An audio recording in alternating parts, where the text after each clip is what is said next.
ny video på min kanal.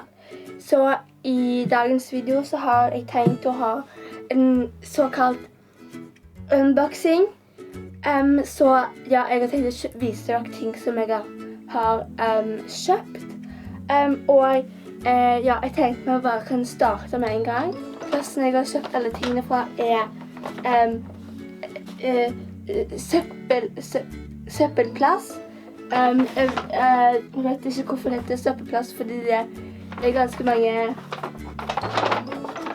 det er ganske mange kule ting der egentlig. Altså det høres jo ut som at det bare er søppel som jeg har bestilt, men det er ganske mange kule ting egentlig.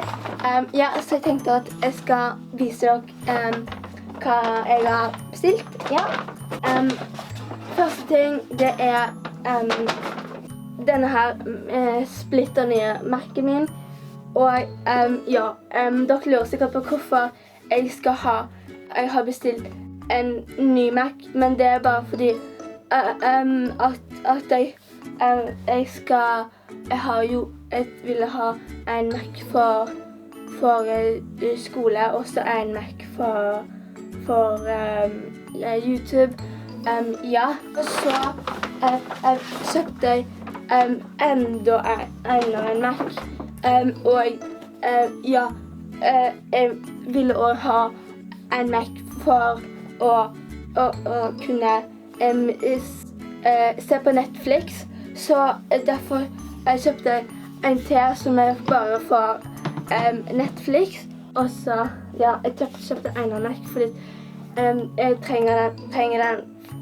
Den vil jeg ha sånn at jeg kan sende meldinger. Og så kjøpte jeg enda en Mac, bare sånn diverse ting sånn i tilfelle. Ja, så da har jeg en Mac til alt sammen. Hvis dere tror at det var den samme Mac'en hele veien, så var det ikke det, fordi at ja, så jeg kan ikke vise alle samtidig, fordi det blir veldig vanskelig å holde dem, fordi ja, jeg vil være forsiktig med dem, sånn at de ikke faller på gulvet og knuser. Og så, ja, så har vi noen ting som kom hver for seg, for det var ganske mye, det tok stor plass, og det hadde ikke plass i esken eller posen. Så jeg skal bare vise det nå. Det er rett og slett det at jeg har kjøpt en del noen helt nye kjoler. Og kjolene, jeg skal vise dem hver for seg. Denne kjolen her, og så denne kjolen, blå kjolen her. Og så denne veldig fine hvite kjolen her. Og så alle disse kjolene her. Ja, og hvis dere lurer på hvorfor jeg skal ha så mange kjoler, så er det fordi jeg skal rett og slett på veldig mange sånne gøye ting. Og når jeg skal på mye gøye ting, så må jeg ha mange kjoler og ja. Linn? Ja. Har du sett kjolene mine? Nesten ingen kjoler i skapet mitt nå. Jeg har ikke sett dem. Ikke kom inn, jeg skifter. Neste ting. Så var det neste ting. Det er, skal vi se, dette er her gullskjerfet som er laget av helt ekte gull. Ja, og ja, det er sånn veldig fint gullskjerf, og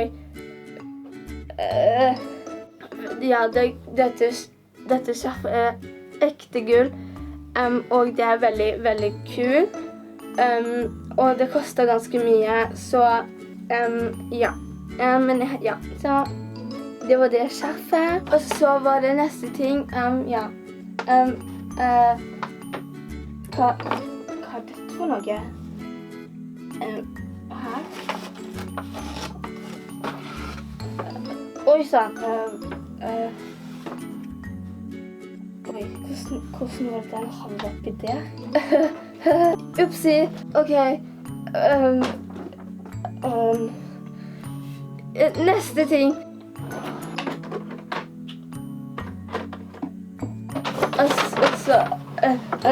Og så var det siste tingene som jeg stilte der, var mye sånn la meg vise. Sånn veldig mye ny sminke. Så denne her. Og så kjøpte jeg Emma Foundation. Og så det her. Og så kjøpte jeg denne her. Det ser kanskje litt ut som at det er ganske mye sånn skittent og litt sånn fettflekker. Det er litt sånn flekker og fettflekker på dem.